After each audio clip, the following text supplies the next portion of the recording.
Muito bem, meus amigos do Café com Velocidade, estamos de volta com a nossa coluninha aqui, o Café Expresso. Volta aí depois de uma semaninha de férias, né? E vamos falar um pouquinho sobre Fórmula 1 também. Não se esqueça de já chegar sentando o dedo aí no like e se inscrevendo aqui no nosso canal, que é muito importante. E eu já começo perguntando para você, o que é mais importante, na sua opinião? Um piloto campeão ou uma equipe campeã? Ou será que essas coisas hoje em dia se confundem, não é, pessoal? Vocês, quando pensam assim na história da Fórmula 1, vocês lembram assim de grandes pilotos, né? Ou grandes equipes campeãs, né? Eu acho que é uma reflexão que vale muito nos dias de hoje, porque a gente tem visto uma questão meio de desvalorizar o piloto que faz acontecer, né? O piloto que faz a sua carreira, o seu título, né? O piloto ele entra para uma equipe, uma grande equipe, se torna ali membro de uma grande corporação e executa os passos que essa grande corporação lhe dá, ele e o seu companheiro de equipe. E aí no final do ano, qualquer um dos dois que for campeão para a equipe tanto faz, né? E para o piloto parece que também tanto faz. E esse é o centro da nossa discussão aqui, depois desse Grande Prêmio da Holanda, né? Onde a gente viu um George Russell, que a gente vinha aqui discutindo. Eu trouxe aqui no Café Expresso há algumas semanas aí um vídeo onde eu discutia o papel do George Russell como desafiante ao título mundial. E eu percebo que perdi meu tempo, né, fazendo aquele vídeo, porque o George Russell aparentemente não está nem aí para ser um campeão do mundo, porque na cabeça dele, aparentemente, se a equipe for campeã do mundo, seja ela com qualquer piloto, que seja ele ou o Antonelli, para ele tá tudo bem. É mais ou menos o que aconteceu com a McLaren no ano passado, né? A tal disputa entre Piastri e Norris, que nunca aconteceu, né? Na verdade, foram dois amiguinhos, né? Que ficaram ali o ano de 2025 se revezando, né? Cumprindo ali as regras da equipe, e no final, por um acaso e também por mérito próprio, né, o Norris acabou fazendo mais pontos e foi campeão. Mas você não vê, por exemplo, um sentimento assim de que o Piastri saiu derrotado, né? Ele meio que faz parte daquela engrenagem campeã. É uma coisa muito estranha, né? Porque ao longo dos anos a gente viu pilotos querendo amassar recordes, né? Eu me lembro que o Senna, por exemplo, ele sempre falava sobre o recorde de títulos do Juan Manuel Fangio, por exemplo. O cara queria bater o recorde de títulos do Fangio. Ele queria ser pentacampeão e depois hexa. E quando a McLaren piorou, na década de 90, ele foi embora para a Williams, porque ele queria correr no melhor carro para continuar amassando recordes e sendo campeão. E sendo campeão ao longo dos anos. O Schumacher, outro destruidor de recordes, né? E até o próprio Hamilton, que nesse GP da Holanda também fez esse papelzinho ridículo, de ficar pedindo ali passagem, porque estava mais rápido e tal, também foi um grande derrubador de recordes, né? Não sei se existe essa palavra. E o Hamilton ainda tem uma questão, né? O Hamilton tem um começo de carreira em 2007, onde ele entra como novato, né? Ele não tá nem aí para a estrutura de equipe, ele vai lá e encara o Alonso, que era a grande estrela da Fórmula 1 na época, né? E ganha do Alonso eventualmente no final daquele ano de 2007, né, na McLaren. Cria ali uma guerra interna inesquecível, né? São grandes histórias de rivalidade aí que a gente tem. Mas eu acho que o que aconteceu nesse GP da Holanda mostra bem didaticamente o comportamento dos pilotos aí em relação a como eles se veem na disputa por um campeonato, né? Ou se veem como parte de uma engrenagem que disputa um campeonato, no caso uma equipe. E eu vou mostrar para vocês como isso acontece. Mas antes de eu mostrar para vocês, eu quero lembrar o seguinte: você que está vendo esse vídeo aqui, chegou até aqui, quer se tornar um apoiador do Café com Velocidade, olha, tem muitos benefícios.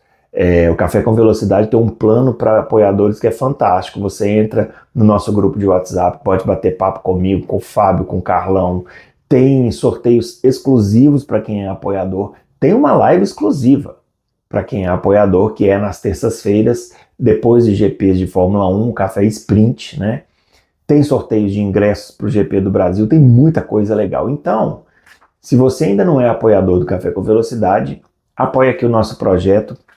Procurei na descrição aqui do canal como fazer para apoiar, pode apoiar pelo YouTube, pelo programa de apoio, da forma que for melhor aí para você.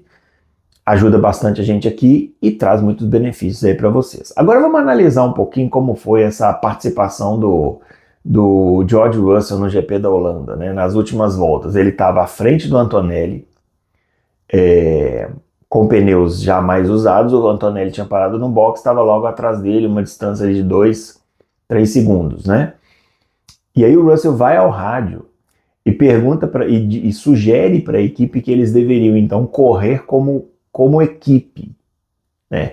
Quando o piloto diz isso, na prática, o que ele está dizendo? Olha, no caso do Russell, né? Olha, pessoal, vamos não brigar aqui, vamos manter a ordem aqui do jeito que estamos, para a gente poder garantir o pódio duplo, né, na cabeça do Russell, que seria ele em segundo, o Antonelli em terceiro. Aí a equipe, que assim, é uma coisa absurda por si só, porque em tese, né, pelo menos até então, a gente acreditava que se tratavam de rivais. Aí você vai pedir para a equipe pedir para o seu rival ficar atrás. Senna e Prost, vamos lá. Senna e Prost. Aí o Prost está andando mais rápido e o Senna atrás dele. Aí a equipe pede para o Prost,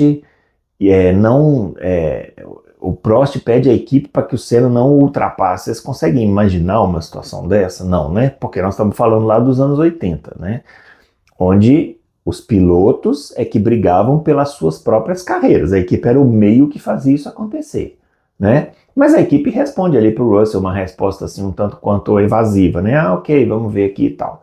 Aí o Antonelli se aproxima do Russell porque estava mais rápido e a equipe vem no rádio e fala assim, olha, você vai deixar o Antonelli passar porque ele está mais rápido.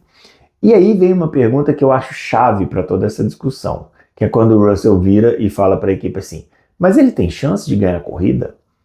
Vejam só, pessoal, o Russell admite que sim, há uma possibilidade na cabeça dele, e isso foi combinado antes, né, da corrida, e ele concordou, há na cabeça do George Russell um cenário em que é sim possível que ele deixe o Antonelli, o rival dele, ultrapassá-lo, né? E mais, essa circunstância na cabeça do Russell é o caso dele ir buscar a vitória, ou seja, ao invés dele perder 3 pontos, né, de 18 para 15 ali, que seria o ponto da segunda posição para o Antonelli, né, ele marcaria 15 e o Antonelli 18, não, na cabeça dele é ok o Antonelli buscar essa vitória, marcar 25 pontos contra 15 dele, ou seja, em vez dos 3 são 10 a mais. Então, gente, um piloto desse não está interessado em ser campeão do mundo. O Russell não está interessado em ser campeão do mundo, né? Aí ele deixa passar, porque aí vem uma coisa muito louca, porque obviamente que o Antonelli não tinha chance de ganhar a corrida, mas mesmo assim o Russell acha ok deixar passar.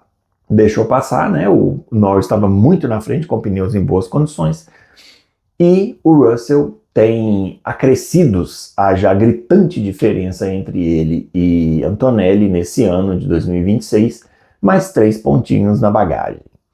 E não dá para dizer que um piloto desse está interessado em ser campeão, porque ele sai do carro, não me parece muito revoltado com o que aconteceu, e ainda diz que, em estratégias diferentes, ele e o Antonelli não vão disputar jamais uma posição.